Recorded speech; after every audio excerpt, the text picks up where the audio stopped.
We like to believe that we live in a meritocracy.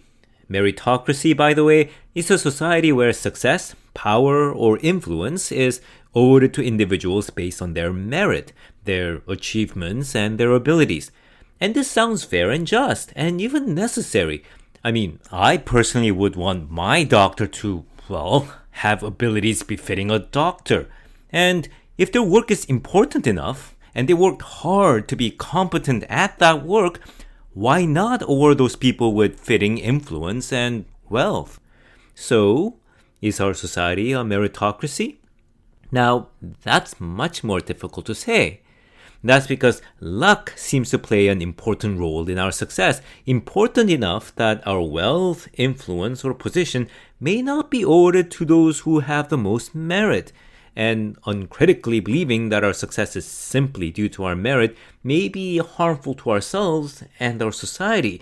And this is where the belief in God seems to present an interesting idea. In fact, I'd suggest that both the idea of meritocracy and the current criticisms against it are, in a sense, fragments of this larger idea. So, let's explore this here. I am Paul Sung-ho-jung, and this is the fourth postseason extra episode of What Do You Mean God Speaks? Merit or luck? What belief in God means for the question. So, some time ago, I read this article from the Aeon magazine which argued that a belief in meritocracy is not only false, it's bad. Now, the whole thing was rather poorly argued, and when I checked the article recently, the responses in the comment section belong mostly to either of the two groups. First group saying that the article was really bad, and the second group saying that it was bad, but had good points overall. The thing is, the article did list some important truths. It seems to base this argument from a well-known book by Robert Frank, Success and Luck, which argues that successful, wealthy people underestimate the importance of luck in their success, and this hurts everyone, including the successful, wealthy people. The problem for the Aeon article, though, was that it was far less nuanced than the book, and that's not because the book is longer. I'm saying that the article was less nuanced than the publisher's summary of the book found on Amazon. So, for example, if belief in meritocracy is false, how false are we talking about? The book seems to say that success in our society is less based on merit than most of us believe it is. That is, even though most successful people indeed were talented people who worked hard, luck was much more important to their success than we believe. So, in this case, our belief in meritocracy is deficient, but not completely false. And that is important because to say that this belief is deficient means that there may be specific ways it can be corrected. The article, on the other hand, seems to push for the position that belief in meritocracy is simply false and ought to be abandoned altogether, and it dismisses hard work and talent as simply luck of genetics and upbringing. As I said, it lacks nuance. And even more importantly, the article concludes by saying that we ought to reject meritocracy even as a social ideal, which is an entirely different thing to say than just saying that our society is not really a meritocracy. And by arguing for this, it raises several important questions which the author of the article either ignores or aren't even aware of. First is, what does he mean by meritocracy exactly? See, Robert Frank's book that this article seems to be based on is quite specific in what he's talking about. It's about how our society awards wealth, that is, money, to those who we believe had the talent and worked hard to succeed. And of course, inequality in how our society distributes wealth is a very significant problem. Few would dispute that. But as I mentioned at the start, the idea of meritocracy is much broader than that. It means to award not just wealth or prestige, but to award individuals a job or a position or influence or a say that is appropriate to their level of competence. Now, if you limit the scope of your argument to the unequal distribution of wealth, then fair enough. But unlike the book, the author of the article seemed to present a broad stroke point that the idea of meritocracy as such should be abandoned. But then, does he mean that we should let someone selected at random to, say, build our airplanes or perform our surgeries? I mean, presumably not. But he does not say. But even leaving that aside, the second question is, if we abandon meritocracy even as a social ideal, then what? Because you see, we need a principle, an ideal, to organize our society around even if we fail to reach that ideal. We need some principle to tell us what kind of people to respect, who to place in positions of leadership or influence, and which work or achievement, if at all, is worth rewarding in our society. So, unless you just don't want any society at all, full stop, if you want to abandon the idea of merit for this principle, you need something else. Say, bloodline for aristocracy, or commitment to communist ideology, or something. And whereas it seems Frank's book wants to keep the ideal of meritocracy for this principle, generally speaking, and present some specific corrective measures in terms of governmental policies, the Aeon article wants to toss out the ideal entirely, yet it offers no alternative whatsoever. But I'm not actually here to talk about this article, which may be surprising, I suppose, since I just spent several minutes severely criticizing it. And those who listen to our episode 2 of the first season may even be thinking, hey, didn't you say that we really need to make effort to understand the other side even if we disagree with them? But that's precisely why I started with this Aeon article. See, if I wanted to just dismiss any view that questions meritocracy, then I would have just mentioned this article and stopped there. But I wanted to point out that even if you encounter a poorly presented position like this, there are likely much more carefully thought out versions of it. For example, as far as I can tell at a glance, Robert Frank's book. Or to put it differently, even a seemingly bad position is usually worth a serious reconsideration. And what had me consider this issue again for the second time was a YouTube video by Veritasium. But what really caught my eye was the thumbnail of this video's title, which said, "The Success Paradox." The paradox here was referring to a really interesting advice that the video gives at the end. What should you do if success in our society is less based on merit than we believed, and luck is much more important than we think or wish? What should you do if you want to succeed and make our society fairer? And his advice on the surface is paradoxical because it is something like, first, you must believe that your success is completely dependent on your talent and hard work. But second, you must know that that's not true, and luck played a significant role, and you should do what you can to increase this luck you had for others too, especially when you succeed. And that's really interesting, because the advice is not actually paradoxical. It's just that the idea that he was trying to articulate does not have the needed larger backdrop to make it non-paradoxical. And one such possible backdrop is the idea of God. To be specific, the idea of our individual and collective responsibility as a society in relation to God. This is why, of course, I decided to cover this topic in the first place for this series. Let me summarize, though, the more nuanced argument that Veritasium presents about the role of luck in our success. You can check out the video itself in the website link that I provided. Now, he does not deny that hard work and talent, our competence and abilities, lead to success, at least I presume, in a decently functioning society.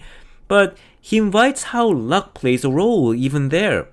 And his point is similar to the one in the Aeon article, even if more carefully articulated. So, say, the country or the society where you are born, that's based on luck. But some places can be so destitute that your hard work or abilities will never bring the kind of success that even a fraction of that will bring you in a more affluent society. This does not mean, though, that you can succeed without hard work or required abilities, but that you can never discount luck, even at the start. But it's much more than that. Even in a seemingly meritocratic society where success seems to come to those with talent and who worked hard, luck plays a much bigger role than we may imagine. So he gives one example. Those who get into NHL hockey are talented and they worked hard, but their birthdays are also very important. Those who are born in the first 4 months of the year, so January, February, March, April, are 4 times more likely to get into NHL than those who are born in the last 4 months of the year. Why? Because the cutoff day for kids' hockey league is January 1st. So think about what happens for a cohort of kids' hockey in any given year. Those who were born in the earlier months of that year would be physically more mature than those who were born in the later months, because at that age, a few months can mean a lot. And this initial advantage based on luck gets compounded because those kids will perform better and so will likely be given more opportunities to play, to be noticed, and they will be more physically able to receive more intensive coaching each year and so on. And this would widen the gap each year so that by adulthood, the advantage would become very large indeed. By the way, Wayne Gretzky was born January 26th. Veritasium then makes another very compelling point. Even when luck plays a very small role, it makes a crucial difference in a very competitive setting, such as when 18,000 people applied to work at NASA with only 11 being selected. Veritasium then ran a computer-simulated model for the selection process where a score of 100 points was given to each individual. In this simulation, 95 out of 100 total points was based on merit, skill, ability, experience, etc. Only 5 points out of 100 was luck. Then he ran the simulation where 11 top scores were selected out of 18,000. He ran the simulation 1,000 times, and he found that the luck score for the 11 selected over 1,000 simulations were extremely high, nearly a perfect 5-point score on average. And if the luck score was taken away, more than 9 out of 11 winners on average wouldn't have made the selection. This isn't to say that merit score counted for nothing. Remember, 95 out of 100 points was on merit. It's just that when the competition is very high, there are many others who also would have scored high on merit too, so that the 5-point luck score makes all the difference. So, without discounting the importance of merit, luck does play a crucial part in our success. And that's not even counting other factors like privilege, biases, injustices, and so on. But then comes a point that I think the Aeon article was trying to get at when it advocated abandoning meritocracy as an ideal. So, if you think your success is simply due to your merit and underestimate or even forget the role of luck, then you can become less charitable, less understanding, and less concerned about those who weren't successful and what they have gone through. That's because just as you attribute your success to your merit, you would have the tendency to attribute the failure of others to their lack of merit. Or to simply put, you would think that you deserved your success and that the others deserved their failures or their poverty or even their suffering. There has been studies done on this too. So for example, there's this one that's frequently cited, the one where the participants were first asked to think about some significant success in their lives so far. Then they were instructed to list the factors that contributed to their success. Now, there was a control group which was given no further instruction. Then the study divided the rest into 2 groups. One group was asked to list the external factors, such as luck or the help of others that enabled them to succeed. The other group was asked to list the internal factors, such as their effort and skills that made them successful. Afterward, all the participants were given an opportunity to donate to some charity. And the group that was asked to list the internal factors, their merits for their success, contributed significantly less to charity than the other groups. Now, some may ask how far you can apply a study done in a lab to real life, but I would say it's at least worth a serious consideration. Besides, it makes sense that believing that my wealth was won purely by my hard work and skill would more strongly justify an attitude that I should keep that wealth all to myself. But then Veritasium reminds the viewers that those who are successful were lucky in the sense that they were born in a society that had the opportunities and resources that enable their hard work to bear fruit in the first place. That is, our hard work and success cannot be separated from the external world and circumstances which we were fortunate enough to be placed in. And a considerable part of the society, our external world that we were placed in, was built up by the people who purposefully and gratefully gave back to the world that supported their effort to succeed, building up infrastructure, education, healthcare, economy, job opportunities, and so on. So, if we become less willing to give back because we attribute our success entirely to our own merit, then ironically, we undermine the very support system that made our success possible in the first place. So, we arrive at the paradox that this video mentioned. First, it points out that more we believe that our hard work won't guarantee our success, less we'll be inclined to make genuine effort, and that means it becomes even less likely, even with luck, to succeed. And again, that's because merit, hard work, talent, and skills do count, and count a lot. All your luck, say your close friend being the owner of a famous video game company, won't help you at all if they're hiring a programmer and you haven't learned how to program properly. So you have to make the effort as if your success depends solely on you. But paradoxically, you must also know that it doesn't, so that when you succeed, you will be aware of how fortunate you were and how you've been helped by others, and so become willing to extend the same kind of help that you were given.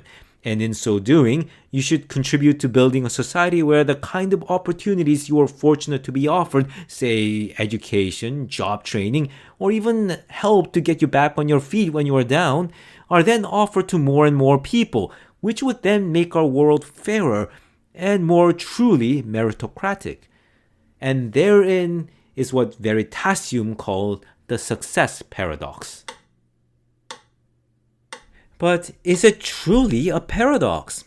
I think there's a larger framework, a larger perspective in which this seemingly paradoxical two-sided advice are actually two aspects of this larger perspective. The advice to work as if your success depends solely on you, and knowing that your success depends on luck so that you should share the fortunes of your success. But to describe this larger perspective, first I need to correct, or rather expand, a couple of key words that were repeated throughout the discussion of this issue so far. So, we've been asking whether our success is due to merit or luck, but let me suggest that both terms are not quite the correct terms to think about this question. So, first, on luck. Now, we should have already gotten some sense that this word is far too narrow. Remember the study that was mentioned before, the one that examined the possible relationship with our belief that we merited our success and our willingness to contribute to charity?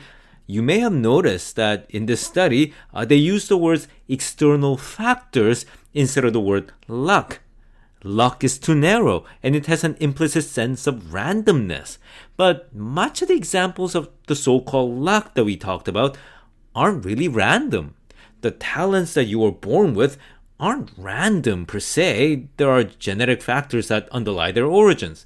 And any help or opportunities that you were given that enable you to succeed, those weren't random either. People who offered them to you had their own reasons to do so. The affluence or poverty of the society or the family that you were born to, they aren't random either. They are likely due to some specific past accomplishments, actions, or perhaps exploitations and injustices. So you are lucky not in the sense that it was a simple random chance thing exactly, but in the sense that these were things that were beyond your control and effort. They were external to you and unrelated to your merit, hence external factors. However, those aren't the only relevant external factors to your success.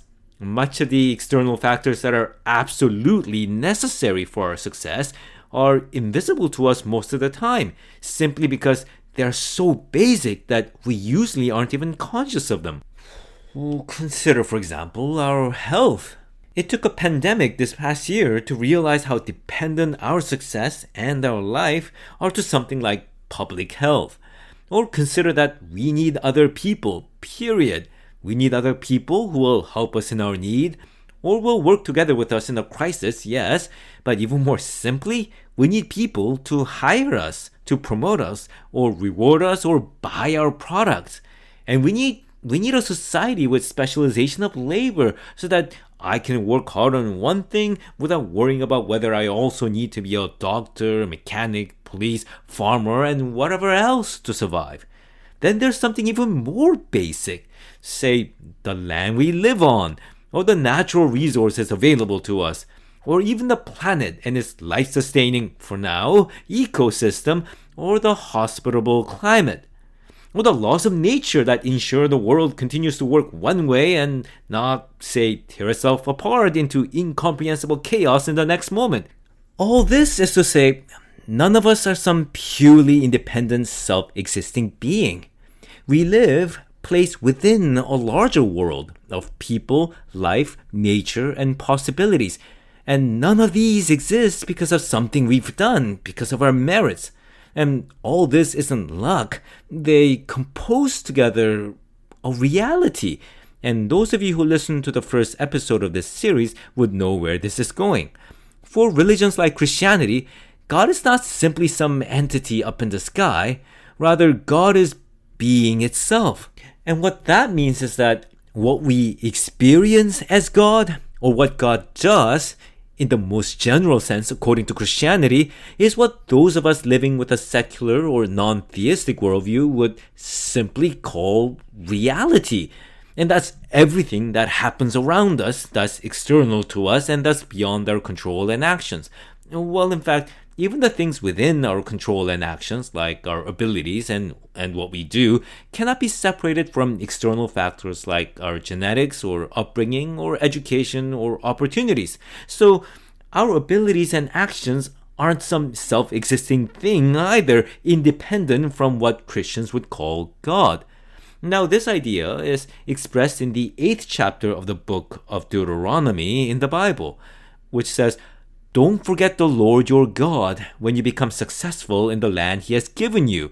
You may say to yourself, 'My power and strength have produced this wealth,' but remember that the Lord your God gave you the ability to produce that wealth and so fulfills his promise to you."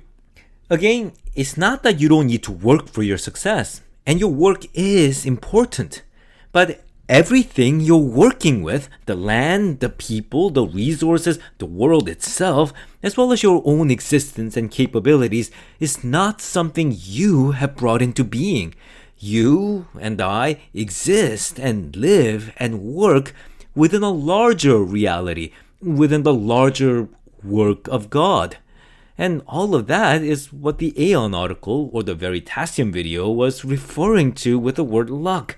But obviously, it's infinitely more than what that word can describe.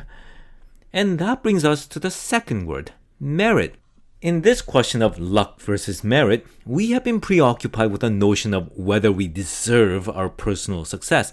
So the question we asked was if we had the right abilities or talent or worked hard enough to earn our wealth or prestige or whatever else that we gain for ourselves.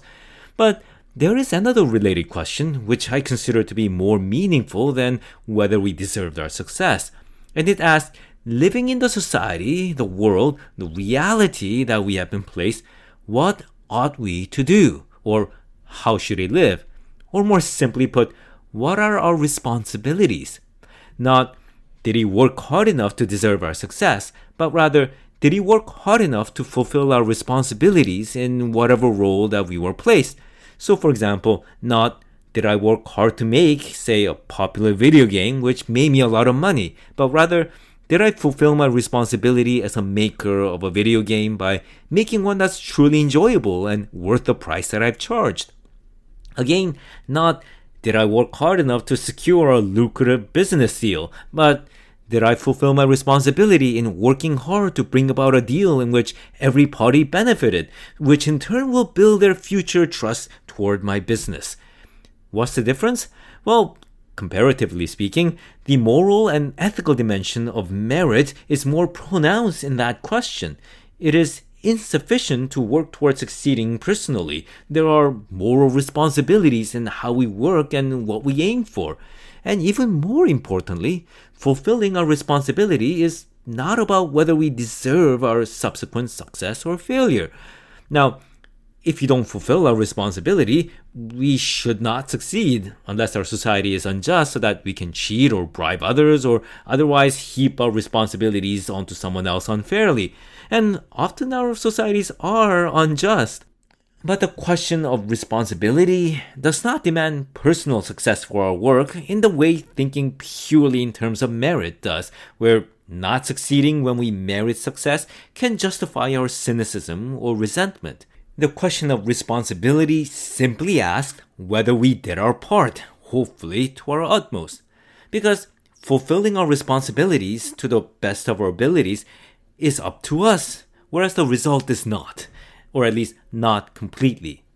And it is this notion that, say, in some East Asian traditions, most notably in Confucian schools of thought, a virtuous man, we can even say a person who has true merit, are those who fulfill their duties. So, as a member of a family or a community or the nation with a particular job or a task, you have certain duties that you need to fulfill. Now, whether you will accomplish what you are hoping for or aiming for when you do your duty, say, preserving the dynasty of rulers that you serve as a public servant, is not up to you. Your efforts will certainly contribute to that goal, but whether you will truly succeed in those goals are, to quote, decreed by heaven. Heaven is often the term for divinity, God, or reality in the broadest sense in those East Asian traditions. So it teaches, be wise, humble, and truthful enough to know that these things are up to heaven. You aren't the sole arbiter of the course of history, no matter how great you are. There are limits and boundaries. However, accepting this, do your part. Fulfill your responsibility. That is worth respect, and even if you fail, what you've done will have been worth doing. Or for another example, there's what I think is an even more stringent form in the Indian traditions. Again, be mindful that this is a simplified description to illustrate the general idea. So, the Indian epic Bhagavad Gita describes the three spiritual paths in Hinduism that one can follow for spiritual liberation. And one such path is called the Karma Yoga. The general gist of Karma Yoga is that you should act according to the Dharma without being preoccupied with the personal consequences of those actions. The term Dharma is a very complex idea in Indian thought. The Buddha's use of the term is often compared with the Christian concept of the Logos because of its connotation of the order of reality and its relation to how to live and act. And that should remind you of this podcast episode 4 and say 9 and 10 of the first season. Anyway, the Hindu idea is similar as it refers to something like how we ought to live and act according to how everything is. So, Karma Yoga, to put into our words, is do what you ought to do according to the Dharma, fulfill your responsibilities without wanting or demanding that doing so will bring about the result that you personally wanted. So, that's 2 examples so far. My personal spin on this general idea would be something like, do something so worthwhile that it is worth failing. So let me return to the version of this idea in the Jewish and Christian thought. The first is the idea that humanity can strive to fulfill their goals, but it is up to the Lord God to bring it about. Or in the words found in the 16th chapter of the book of Proverbs, humans plan their course, but the Lord establishes their steps. But then, what about success? Because some of you may be thinking at this point, wait, you can't just take away the talk of success like that. The original question is, after all, success due to merit or luck. So, we'll delve deeper. First, what about success in terms of the position or influence that you are awarded with? there is still a principle similar to that of meritocracy in the general Christian position. This is the idea of gifts and calling. Now, these are complex ideas, so we can only get into the gist of it here. People are given different gifts. You could call these talents or innate abilities. The responsibilities you are to fulfill will partially depend on what you are gifted with, be it, say, in teaching or in craftsmanship or leadership or empathy with others or financial management. Your post, your responsibility, usually should fit with what you are able to do. But respect is due not to which gift you have or how much you have, but how you fulfill your responsibility with it. This is demonstrated, for example, in Jesus' parable about literal talents, talents being the unit of money then, where the one who worked faithfully with less talent was given the same praise, the exact same wording, in fact, as the one who worked well with the most talents. But talents are not the only factor in the responsibility or position that you ought to bear. There is also the idea of calling. The significant portion of that idea has to do with what God is saying to you personally in regard to what you ought to do, and we'll leave that part aside. You can listen to a preliminary exploration of that topic in episode 10 of the first season, as well as the episode 10.10. Yes, those are two separate episodes. The difference between calling and talent, very simplified, is something like calling is what you need to do regardless of your talent, given your passion, circumstances, and the needs around you. So, say, even though you are not gifted with social skills to lead other people, you may have to do so because you are thrust into a series of events where you have to stand for something, say, as the only witness to some profound injustice or lies that were being perpetuated in your workplace, and you are the only one who is able to bring those to light.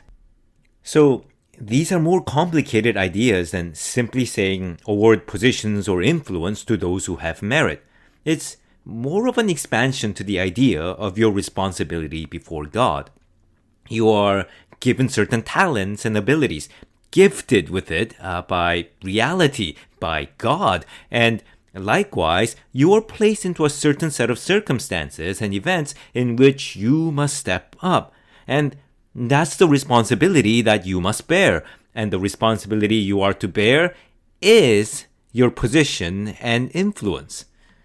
Now then, what about success in terms of wealth specifically? The Jewish Torah, the first books in the Old Testament Christian Bible, outlined the general guideline of how a society should be run.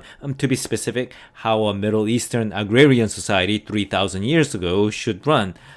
And here again, the exhortation was, fulfill your responsibilities, specifically to God, who is the creator of all, and who has given them life and freedom, and also fulfill your responsibilities to each other in their society.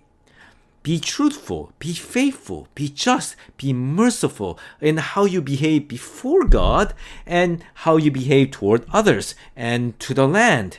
So, the many rules and regulations that you find in the Torah were the formulations of how to do so in the context of the society they lived in back then. The promise was that God has granted them everything that they need to live when they live together and everyone does their part. And this part is important because it is a reminder that when you fulfill your responsibility and you succeed, it isn't simply because of your own merit and abilities that brought about your success. It was granted to you through everything around you, the people, the resources, the land, the world, and thus by God. And this is what the passage in Deuteronomy that we quoted previously meant. The larger passage is, be careful that you do not forget the Lord your God, failing to follow his commands, his laws, and decrees. Otherwise, when you eat and become full, when you build fine houses for yourself, and your herds and flocks grow large, and silver and gold increase, and your possessions multiply, you will become proud and forget the Lord your God who rescued you. You may say to yourself, my power and strength of my hands have produced this wealth for me. But remember that the Lord your God gives you the abilities to produce wealth, and so confirms his promise that he made to your ancestors, which continues to your day. But what if you do not succeed even when you fulfill your responsibilities? And this is where we return to some of the responsibilities God placed on the people. And it is summarized in 2 verses, both of which are found in the 15th chapter, again in the book of Deuteronomy. First, there will always be poor among you. And second, there should be no poor among you. And no, this is not a paradoxical statement. It is saying things will always happen in such a way that even when you all do your part, some of you will be less fortunate and lose out and become poor. But part of your responsibility is to ensure that none of those poor will remain poor, that they will be able to get back up. And the general idea is something like this. All of you, fulfill your responsibility. God will respond so that your land, the people as a whole, will be blessed and be provided for. Some years will be better than others, but there will always be enough. Some of you will be more blessed than others in each year. And that's a cause for celebration. Enjoy the fruit of your labor. But also remember that you are not the sole cause of your wealth. Remember that you live and work within the larger, indeed infinite work of God, and that should give you perspective. And one key aspect of that perspective is this.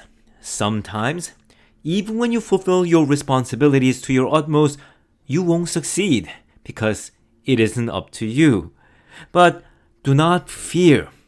God will provide. And the primary way that God will provide is through other people who were blessed at this particular time.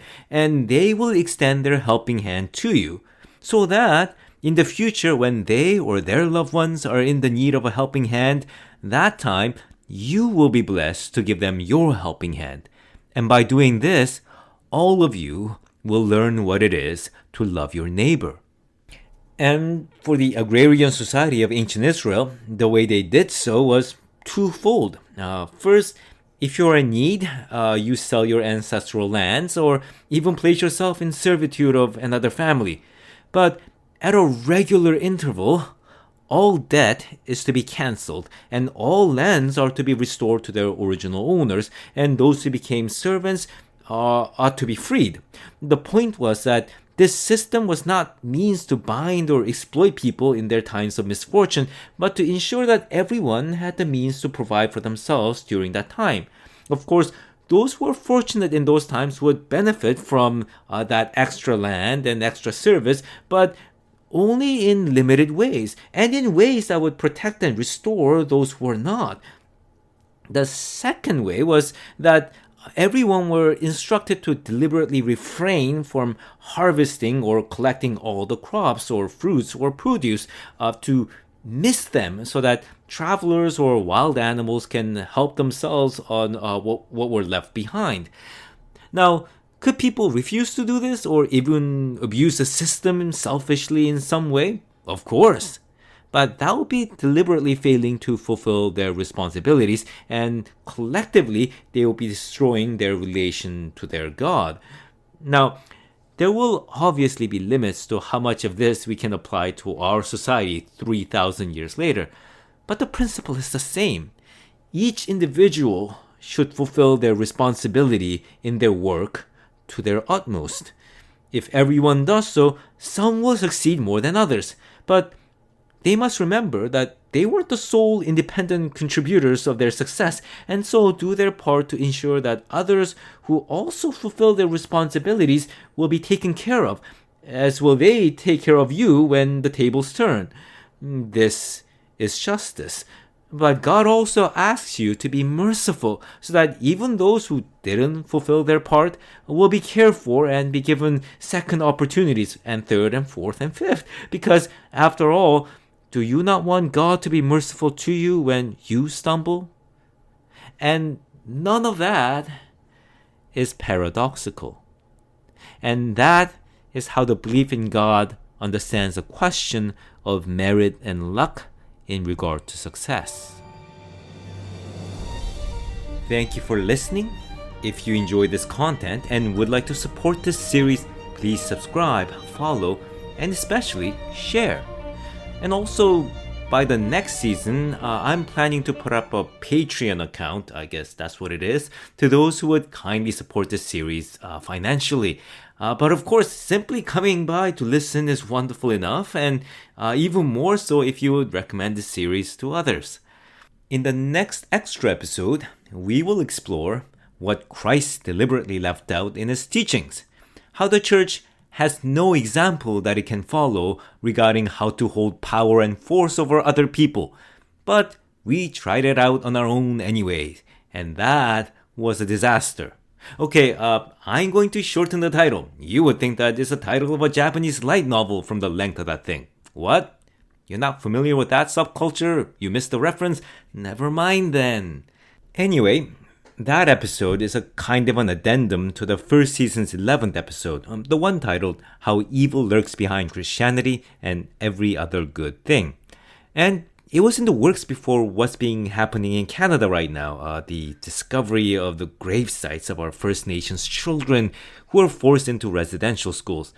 And I should say here that the next episode wasn't written to be my thoughts or response on that, because I don't have something to say on that directly right now, because what can I really say at this point regarding the role of the church in Canada in operating these schools that have committed such crimes against the first peoples of our nation, other than to say we are sorry, we are dismayed that our brethren who share the name that is so precious to us have so brazenly used it to perpetrate abuse, neglect, and murder, and then hide it all this time. So, yeah, the next episode isn't my response to what's happening.